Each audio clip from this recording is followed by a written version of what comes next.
Bonjour, chers internautes. Je commence par me présenter. D'abord, moi, je suis le pasteur Pierre Mokako. Pierre Mokako, je suis au Congo. Je suis à la RDC, donc la République démocratique du Congo.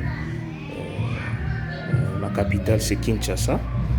Alors, je fais cette vidéo à l'intention d'éclaircir un peu le peuple de Dieu par rapport à tout ce qui est en train de se passer dans les réseaux sociaux. Plus précisément, mon bien-aimé, mon frère Gédéon, le pasteur Gédéon, qui est à Côte d'Ivoire. Je le suis souvent, un peu souvent, sur les réseaux sociaux, quand il parle, quand il fait ses évangélisations à la rue, il n'y a pas de problème, l'endroit n'importe pas. Pour évangéliser, l'endroit n'importe pas. Mais le problème est qu'à chaque fois quand il parle, quand il fait ses exposés, alors parfois il est en train de dire des choses. Il y a certaines choses qu'il dit, je suis d'accord avec lui. Là, il faut l'avouer, pardon. Mais il y a certaines choses qu'il dit que moi, je ne suis pas d'accord avec lui. Par exemple, je vais parler sur la polygamie. Quand il est en train de parler sur la polygamie, là, je vois, il a toujours l'habitude d'utiliser les passages de l'Exode, le livre d'Exode, l'Exode chapitre 21, le verset 10. Alors, Exode 21, verset 10, dans ma Bible de Louis II, il est écrit « S'il prend une autre femme, il ne retranchera rien pour la première à la nourriture, aux vêtements et au droit conjugal. » Là, je suis d'accord parce qu'il y a une petite précision à faire sur ces passages. Tout d'abord, la Bible, quand vous lisez la Bible, d'abord le livre d'Exode, c'est le livre de Moïse. C'est Moïse qui parlait, c'est Dieu qui donnait les commandements, c'est Dieu à travers Moïse. C'est ce livre d'Exode. Alors, quand vous parlez, vous lisez l'Exode chapitre 21, le verset 10. Rassurez-vous que Exode chapitre 21, il n'y a pas que seulement le verset 10 dans le livre d'Exode. Il n'y a pas que seulement le verset 10. Alors, il y a Exode 21 qui commence par du premier verset.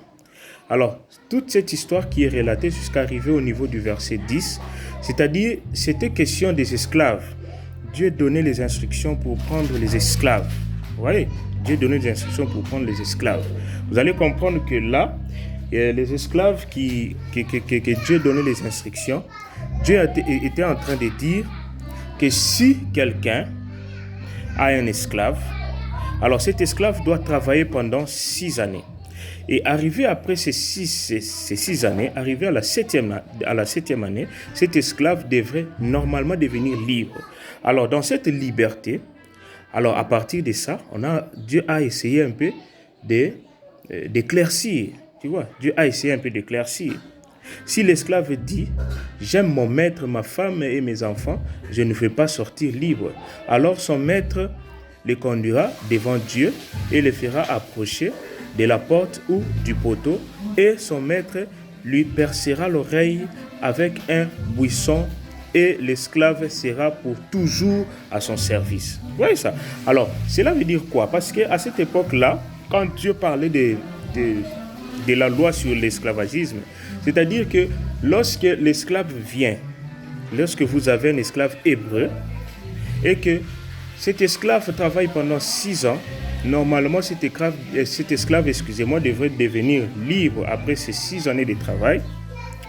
Au moment où cet esclave était encore sous votre contrôle, et qu'après cet esclave a une femme, la Bible le précise, lorsque cet esclave a une femme, lorsque cet esclave arrive à la fin de sa période de l'esclavagisme, l'esclave sortira seul.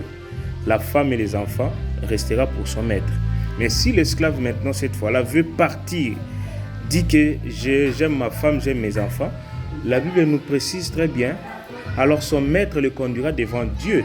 Vous voyez ça? Son maître le conduira devant Dieu et il va le percer les oreilles en signe que cet esclave reste esclave pour lui. Vous voyez ça? Alors, quand vous descendez un peu, si un homme vend sa fille pour être esclave, si un homme prend maintenant sa fille, vend sa fille pour être esclave, ne sortira point comme sortent les esclaves. Vous voyez ça? Si elle déplaît à son maître, c'est-à-dire si la femme déplaît à son maître, qui s'était proposé de la prendre pour femme, c'est-à-dire l'esclave, la fille là qui a été vendue comme esclave, et que le maître qui a pris cette fille comme esclave, le maître cherche maintenant à prendre cette esclave là comme épouse. Oui, si elle déplaît à son maître qui s'était proposé de la prendre pour femme, il facilitera son rachat, mais il n'aura pas le pouvoir de la vendre à des étrangers après lui avoir été infidèle. Oui. Si la destine à son fils, il agira envers elle selon le droit de ses filles. C'est-à-dire, si le maître prend cet esclave-là, donne cet esclave à son fils comme épouse, le maître va considérer cet esclave-là et non plus comme esclave, mais comme sa fille. Alors c'est par là vient maintenant les 10e partie, la partie 10 qui intervient maintenant, qui dit: s'il prend une autre femme, il ne retranchera rien pour la première à la nourriture, aux vêtements et au droit conjugal. Oui, si il prend une autre femme, on parle bien du maître qui a pris son esclave et a donné son esclave à son enfant comme une femme, une épouse. Et qu'en ce moment-là, le mari, l'enfant du maître veut prendre par exemple une autre femme. C'est pour cela qu'on a précisé, Dieu a précisé, s'il prend une autre femme, il ne retranchera rien pour la première à la nourriture, aux vêtements et au droit conjugal. Ouais. C'était une loi qui n'était pas donnée à tout le monde, non. C'était une loi qui a été donnée pour les esclaves, pour l'esclave plutôt. Si vous voulez prendre esclave, vous voulez prendre un hébreu comme esclave, c'était ça, c'était une loi pour l'esclave, pour prendre, quand vous prenez quelqu'un d'esclave. Oui, c'était ça. Mais cela n'était pas seulement une loi concernant tout le monde. Non, là il faut bien préciser. Ce n'était pas une loi concernant tout le monde. Alors, moi aussi, je suis en train de vous préciser une chose, mon frère Gédéon, le pasteur Gédéon, de Tchétchoufa, mon frère Gédéon, je suis en train de vous préciser quelque chose. Quand vous vous martelez sur ça, quand vous martelez sur ces passages de l'Exode 21, le 21, 10, non. Il faut bien préciser. Parce que vous risquez d'entraîner les enfants, je ne dirais même pas que vous risquez d'entraîner les enfants de Dieu, non. Vous entraînez déjà les enfants de Dieu dans des bêtises. Vous entraînez déjà les enfants de Dieu dans des bêtises. Comme ça, il faut bien lire, il faut bien comprendre le contexte de la parole de Dieu. Vous voyez? Alors, je peux aussi vous rappeler une chose que je peux carrément dire que vous le savez très bien. Vous savez très bien ce que je vais vous préciser maintenant.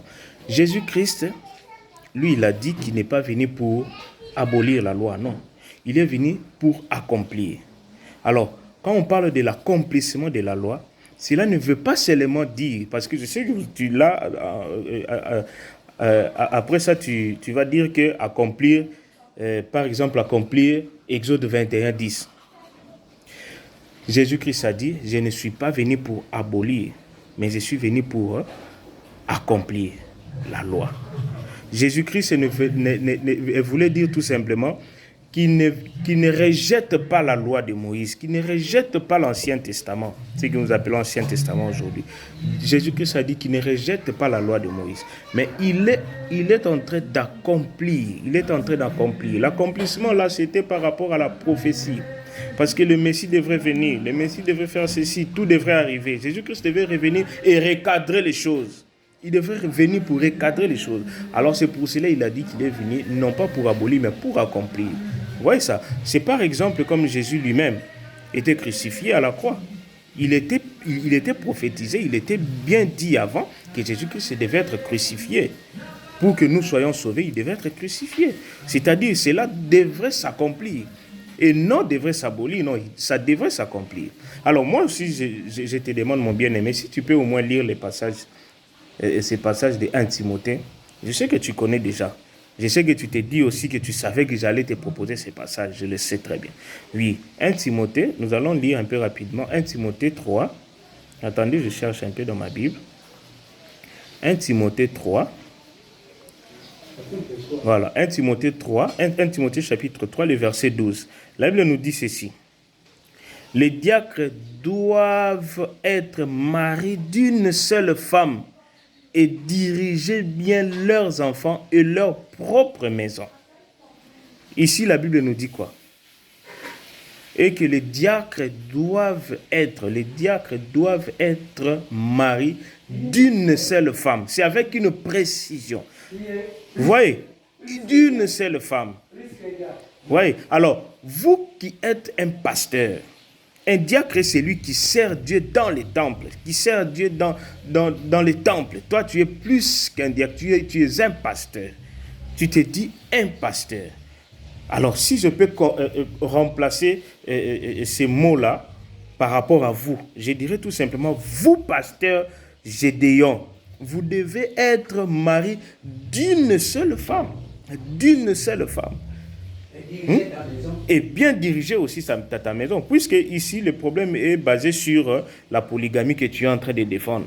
Mais moi, je dis tout simplement que dans le livre de 1 Timothée 3, 1 Timothée chapitre 3, le verset 12, il est dit, ce passage interdit d'abord la polygamie à un serviteur de Dieu. Ce passage interdit la polygamie à un serviteur de Dieu. Je pense que vous connaissez que la Bible, c'est la parole de Dieu inspirée. Vous le savez très bien. Alors pour nous chrétiens, enfants de Dieu, nous avons qu'un seul parchemin qui est la parole de Dieu, qui est la Bible. Vous voyez? Alors, Dieu n'était pas descendu du ciel pour venir écrire la Bible. Non, Dieu n'était pas descendu du ciel. Dieu a utilisé les hommes comme toi et moi. Dieu a utilisé les hommes comme Moïse. Dieu a utilisé les hommes comme Élie, Élisée, toi aussi, le pasteur Gédéon, comme moi aussi, le pasteur Pierre. Dieu nous a tous utilisés pour écrire cette Bible-là. Dieu nous a utilisés pour que cette Bible soit divinement inspirée. La Bible-là a été divinement inspirée par Dieu et écrite par les hommes. Alors, comme vous croyez maintenant à cette parole inspirée par Dieu, écrite par les hommes, c'est que vous devez aussi croire à des serviteurs de Dieu qui ont écrit ça. Entre autres, je vais parler de l'apôtre Paul. Vous connaissez bien l'histoire de l'apôtre Paul. L'apôtre Paul, lui, il a dit. Alors, nous le croyons aussi. Nous croyons cela parce que c'est la parole de Dieu. L'apôtre Paul a dit quoi? Les diacres doivent être mariés d'une seule femme et diriger bien leurs enfants et leur propre maison. Ici, comme nous sommes dans le problème de polygamie que tu es en train de défendre, mais moi je te dis carrément, les passages de 1 Timothée chapitre 3, le verset 12, il interdit strictement à un serviteur de Dieu d'être polygame. Un serviteur de Dieu ne peut pas être polygame. Un serviteur de Dieu, je le précise et je pèse mes mots, un serviteur de Dieu ne peut pas être polygame, mon frère Gédéon. Le pasteur Gédéon, vous êtes pasteur, vous ne pouvez pas être polygame, vous ne pouvez pas aussi défendre la polygamie, non. Pour preuve encore, parce que toi, tu as l'habitude de te jeter sur les passages de l'Ancien Testament. Dans le même livre de l'Ancien Testament, là, dans le livre de David, David, la Bible dit, David, Dieu l'a appelé l'homme selon mon cœur. Je sais très souvent les polygames ont l'habitude de dire ça. Dieu a appelé David l'homme selon mon cœur. Et Dieu a appelé David l'homme selon mon cœur, pourquoi? C'est parce que David reconnaissait la place et la grandeur de Dieu dans sa vie, malgré tout ce qu'il faisait de mal. Malgré tout ce qu'il faisait de mal. Alors, tout ce que David a commis comme péché, tout ce que David a commis comme iniquité, tout ce que David a commis comme impudicité, tout ce qu'il a commis comme adultère, tout ce qu'il a commis là, rassurez-vous que David n'était pas resté impuni. Non, il a été puni par Dieu. Malgré tout ce qu'il avait fait, malgré que Dieu l'avait appelé l'homme selon mon cœur. Mais il était puni aussi. Il était puni. Expliquez-moi un peu si la polygamie, c'est une bonne chose. Et que David a commis la polygamie. Alors, pourquoi alors tu défends, tu dis que la Bible nous interdit de prendre la femme d'autrui, mais la Bible ne nous interdit pas d'avoir plusieurs femmes. Mais d'abord, David lui-même, il a utilisé son soldat, l'envoya à la guerre pour que son soldat ne soit plus en vie, pour qu'il récupère sa femme. Est-ce que ça, c'était la polygamie ou c'était l'impudicité? Vous voyez? Alors, Dieu l'a vu aussi appeler l'homme selon mon cœur, malgré tout ce que David faisait. Malgré tout ce que David faisait. Moi aussi, je n'encourage pas les défauts de David. Non. Je ne vais même pas me marteler sur ça. Mon problème est que la polygamie, d'abord, la polygamie est un acte qu'on ne peut pas encourager, nous les serviteurs de Dieu, nous les pasteurs. Toi, pasteur Gédéon, tu ne peux pas encourager ça. La polygamie n'est pas encourageable. Non, tu ne peux pas encourager ça. 1 Timothée ici dit, l'apôtre Paul qui dit dans le livre de 1 Timothée 3, le chapitre 12, un diacre doit être le mari d'une seule femme. Vous voyez, l'apôtre Paul a bien précisé, d'une seule femme. Vous connaissez bien la signification, comment on emploie les pronoms personnels, comment on emploie les pronoms et consorts. Vous connaissez ça très bien. Je vous ai écouté en train de parler de mon, ton, son, notre, votre. Ça dit, vous maîtrisez un peu le français. Voilà.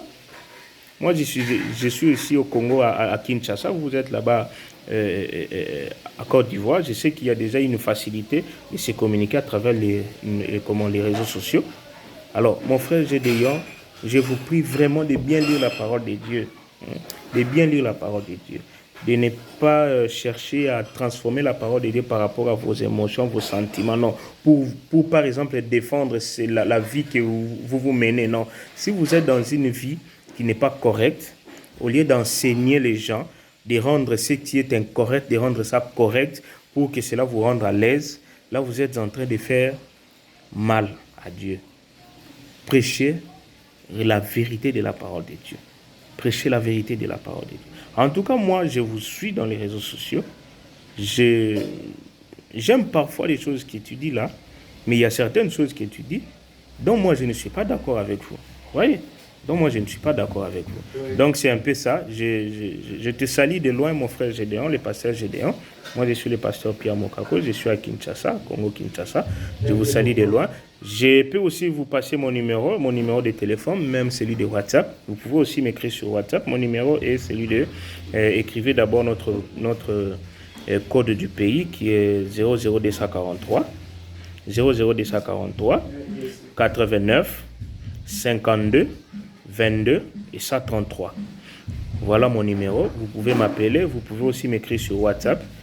Sur WhatsApp, vous écrivez tout simplement, vous enlevez les 243 pour m'avoir sur WhatsApp. Enlevez les 243. Écrivez seulement 089 52 22 133. Là, vous m'aurez sur WhatsApp.